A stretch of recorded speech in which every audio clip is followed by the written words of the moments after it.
Help me reach 1,000 subscribes. Support the video with a like and leave your thoughts in the comments. I read every comment. Thanks. James never thought trust could erode quietly. He believed betrayal came with shouting, slammed doors, or obvious lies. Not silence. Not laughter drifting through walls that were no longer shared. Elizabeth had always loved attention. That was part of her charm when they met. She lit up rooms, made strangers feel known, and pulled James out his reserved shell. He admired that.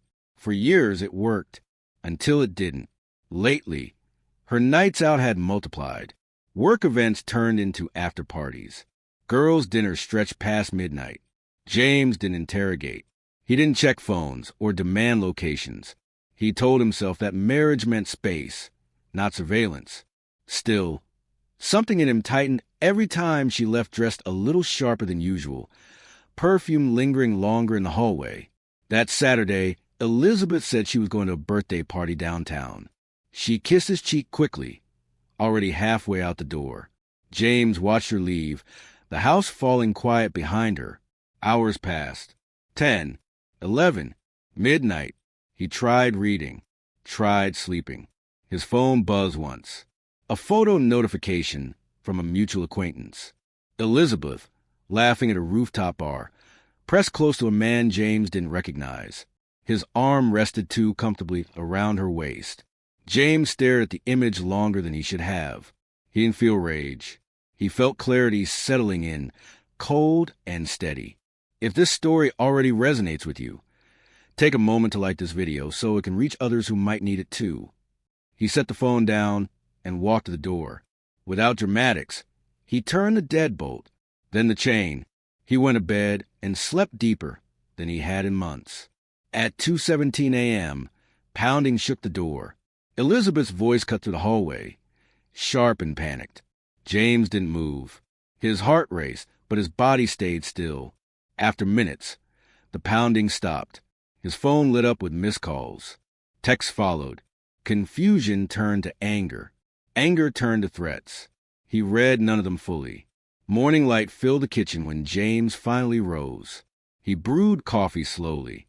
The lock remained in place. Around 9, the phone rang again. He answered. Elizabeth's voice sounded different now. Softer, controlled. She said there had been a misunderstanding. Said the man was just a friend. Said she had lost track of time. James listened without interrupting. When she finished, he said only that they would talk later. He hung up before she could ask questions. What would you have done in that moment? Opened the door or waited? Tell me in the comments. James spent the day replaying small moments he had ignored.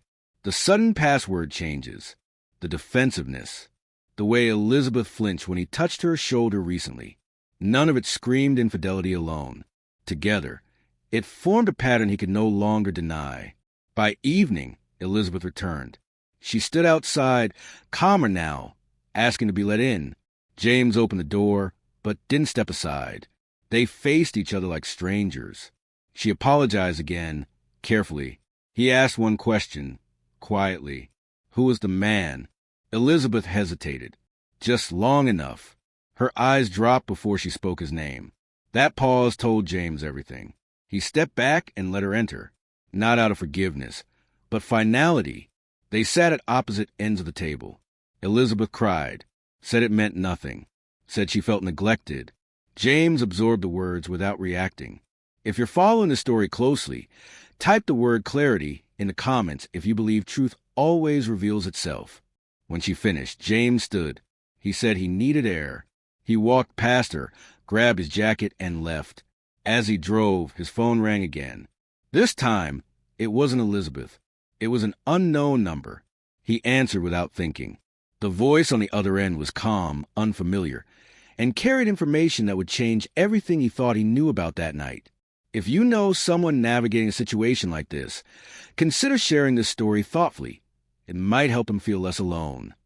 James pulled over, gripping the steering wheel as the call continued. His chest tightened, not with jealousy, but with realization. The truth wasn't what he expected, and it wasn't over yet. Before part 2, share your thoughts below.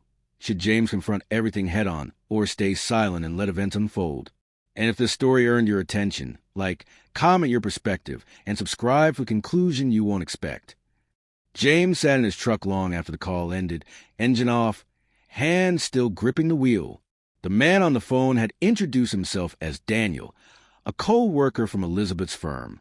Not a friend, not a lover, someone who sounded exhausted rather than guilty. Daniel explained that the rooftop photo was misleading. Elizabeth hadn't been there with one man. She had been there with several colleagues. The closeness James saw was a moment captured out of context. But that wasn't the part that changed everything. Daniel told James the real reason Elizabeth had been staying out late. She had been interviewing quietly, trying to leave her firm after months of pressure. She never spoke about a home. A senior partner had crossed lines. Compliments turned into expectations. Invitations turned into obligations. The man in the photo was someone she trusted to make sure she got home safely when she stayed late. Daniel said Elizabeth was ashamed, afraid James would see her as weak, or worse, blame her. James listened without interrupting. When the call ended, relief didn't rush in. Confusion did. He had built his certainty on fragments. Now those fragments shifted. He drove home slowly, rehearsing nothing, letting the quiet settle.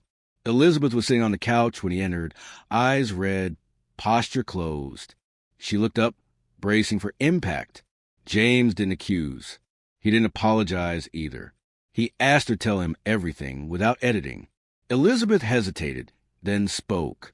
She talked about the pressure, the fear of losing her career, the night she chose distraction over conversation because silence at home felt easier than admitting she was drowning. She admitted she liked the attention because it reminded her she still had control somewhere. She swore there was no affair. James watched her closely, not for tears, but for consistency. When she finished, the room felt different, not lighter, just honest. James told her about the photo, the lock, the call. He admitted how alone he had felt watching her drift. Elizabeth didn't interrupt. She nodded, absorbing the damage they had both contributed to. For the first time in months, they were speaking without defense. They didn't resolve everything that night. There was no dramatic reconciliation, no declaration that love conquered all. James told Elizabeth trust would not return simply because an explanation existed. She accepted that. They agreed on boundaries, counseling, and transparency. More importantly, they agreed to stop pretending everything was fine when it wasn't. Weeks passed. Counseling was uncomfortable, necessary. Some sessions ended in silence. Others ended in understanding. James noticed small changes. Elizabeth came home earlier. Her phone stayed face up on the table. James stopped swallowing resentment and started voicing concern before it hardened. They relearned how to listen. One evening, James stood at the same door he had once locked. Elizabeth stood beside him, keys in hand. The moment felt symbolic, without either of them naming it. He realized something then. Locking her out hadn't been about punishment. It had been about forcing reality into the open. The call that followed hadn't erased the hurt, but it had redirected it toward truth. James understood that marriage wasn't preserved by endurance alone, nor by dramatic exits. It survived on uncomfortable honesty, on choosing to stay present when walking away felt easier. He also knew that if Elizabeth had lied, if the truth hadn't aligned, he would have left without hesitation. Strength wasn't staying at all costs. Strength was being willing to leave if respect disappeared again. That night, James slept peacefully, not because everything was fixed, but because nothing was hidden. Trust, he learned, wasn't blind faith. It was verified consistency over time. Elizabeth reached for his hand in the dark. He let her, not as forgiveness granted, but as a step forward, measured and real. The door remained unlocked after that, not because James feared losing her, but because he knew he would never ignore himself again. Whatever came next, he would face it awake, grounded, and unwilling to live in silence. Sometimes a call that changes everything does not save a marriage, but it saves a person, reminding them that clarity, not control, is the beginning of dignity and self-respect.